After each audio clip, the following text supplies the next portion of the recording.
जय श्री गणेश। नमस्कार। मैं आचार्य संजय द्विवेदी। मेरे समस्त प्रबुद्ध दर्शकों का मेरे चैनल पर हार्दिक स्वागत है।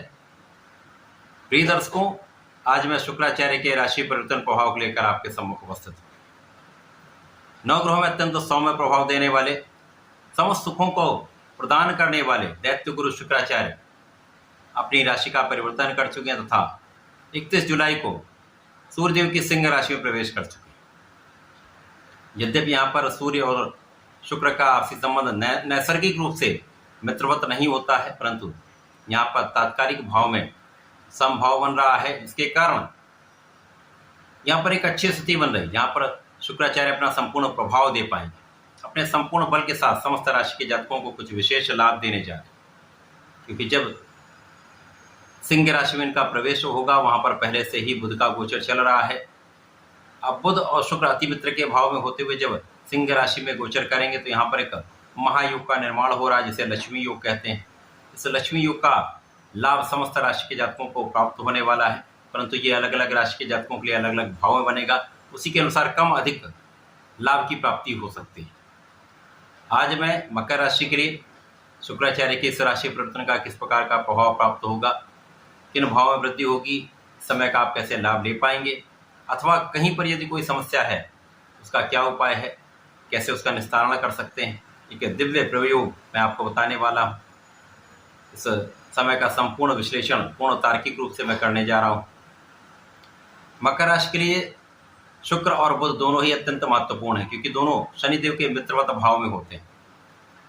शुक्राचार्य मकर राशि के लिए आपके लिए पंचम भाव के स्वामी तथा कर्म क्षेत्र के स्वामी।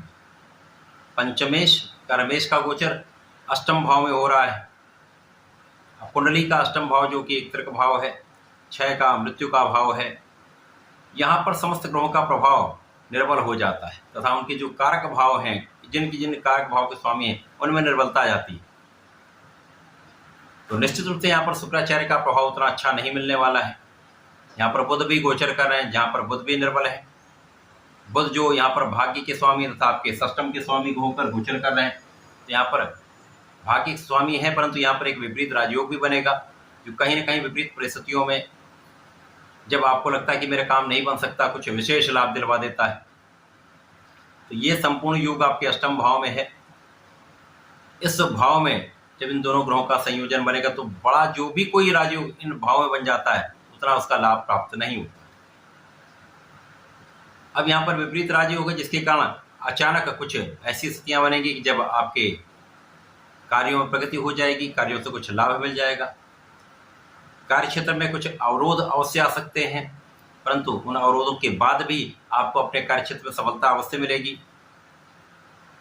अब चूंकि अष्टम में भी शुक्राचार्य निर्बल होंगे, लेकिन कहीं न कहीं एक विशेष लाभ मिलता है, जहाँ पर धन प्राप्ति का अवसर आपको प्राप्त हो सकता है। अचानक ही कहीं न कहीं से धन के योग बन जाते हैं। धन भाव के स्वामी जो कि शनिदेव हैं, शनिदेव बुध के साथ भी अतिमित्र के भाव में होते हैं, शुक्र के साथ भी अतिमित्र के भाव में है। यहाँ पर लग्न के स्वामी होकर धन भाव में है। विशेष रूप से यहाँ पर आपका अचानक धन लाभ यहाँ पर प्राप्त हो रहा है, चाहे वो परिवार के सहयोग से हो अथवा पारिवारिक संपत्ति से हो, कहीं न कहीं से आपके लिए धन का योग बन रहा है। परंतु यहाँ पर आपको अपनी वाणी पर नियंत्रण रखना होगा, क्योंकि बुध यहाँ पर वाणी के कारक होकर अष्टम भाव में, तो वाणी का क्षय होता है। तो वाणी पर नियंत्रण, वाणी पर संयम रखेंगे तो ये आपके परिवार के लिए भी लाभदायक होगा, आपके लिए भी अत्यंत लाभदायक होने वाला है। शुक्राचार्य और बुध का अष्टम में गोचर है, तो कहीं न कहीं छोटे मोटे रोगों की संभावना बनती है। मौसम के कुछ रोग हो सकते हैं अथवा पेट से संबंधित समस्याएं हो सकती हैं। यहाँ पर आपको बाहरी खाने से बचना होगा। खाने पीने पर यदि नियंत्रण कर लेंगे, स्वास्थ्य का ध्यान रखेंगे, तो कोई बड़ी समस्या यहाँ पर होने वाली नहीं। जो लोग मेडिकल के क्षेत्र में हैं, जो लोग स्वास्थ्य विभाग में है अथवा स्वास्थ्य संबंधित किसी कार्य में है, व्यापार में, तो उनके लिए विशेष उन्नति का समय है, विशेष लाभ प्राप्त होगा। कार्य क्षेत्र में बड़ा लाभ आप प्राप्त कर सकते हैं इस समय में। अब चूंकि ज्ञान के स्वामी भी हैं, तो जो विद्यार्थी गण हैं उनका पढ़ाई में कम मन लगेगा, परंतु यहाँ पर पंचम भाव में शुक्राचार्य की राशि में गुरुदेव बृहस्पति और मंगल का गोचर चल रहा है, जिसके कारण कहीं न कहीं संतुलन की स्थिति बन रही। तो मन कम लगेगा, लेकिन यदि आप प्रयास करते रहेंगे, अपने पढ़ाई में कंसंट्रेट करते रहेंगे तो आपका पढ़ाई का भाव कहीं बहुत वीक नहीं होगा। कार्यक्षेत्र में भी इसी प्रकार का भाव है, शिक्षा के क्षेत्र में भी इसी प्रकार का भाव है। यदि आप प्रयास करते रहेंगे, निरंतर परिश्रम करते रहेंगे, प्रयास से नहीं हटेंगे तो बहुत हानि का योग नहीं है, परंतु कहीं न कहीं निर्बलता तो निश्चित रूप से रहने वाली। संतान पक्ष भी यहाँ पर संतान के स्वास्थ्य में कुछ समस्या हो सकती है, संतान से कुछ क्लेश की संभावना भी दिखती है। प्रेम संबंधों के लिए समय अच्छा नहीं है, परंतु यहाँ पर गुरु और मंगल का चतुर्दशम का संबंध अष्टम भाव से है, जिसके कारण आपकी संपूर्ण सुरक्षा भी हो रही है, आपके स्वास्थ्य की भी रक्षा हो रही है तथा यहाँ पर आपका आकस्मिक लाभ में वृद्धि हो, आध्यात्मिकता में आपकी वृद्धि हो रही है, आपके विशेष ज्ञान में वृद्धि हो रही है। जो लोग रिसर्च कार्य में जाना चाहते हैं, रिसर्च कर रहे हैं, उनके लिए विशेष अवसर है जब आप अपने परिश्रम का संपूर्ण उपयोग करके संपूर्ण सफलता प्राप्त कर सकते हैं। आध्यात्मिक कार्यों में आपका मन भी लगेगा। जो लोग इस क्षेत्र से संबंधित है, कर्मकांड से संबंधित है, मंत्र से संबंधित है, आध्यात्मिकता से संबंधित कार्य में है, तो उनको विशेष लाभ प्राप्त होने वाला है। वाणी की चतुरता से यदि कार्य लेंगे, धैर्य के साथ निर्णय लेंगे तथा सोच विचार कर बोलेंगे तो इस समय में कहीं पर बड़ी समस्या नहीं, एक संतुलन बन रहा है।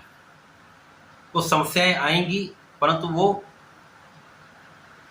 छोटा नेगेटिव प्रभाव देकर चली जाएंगी।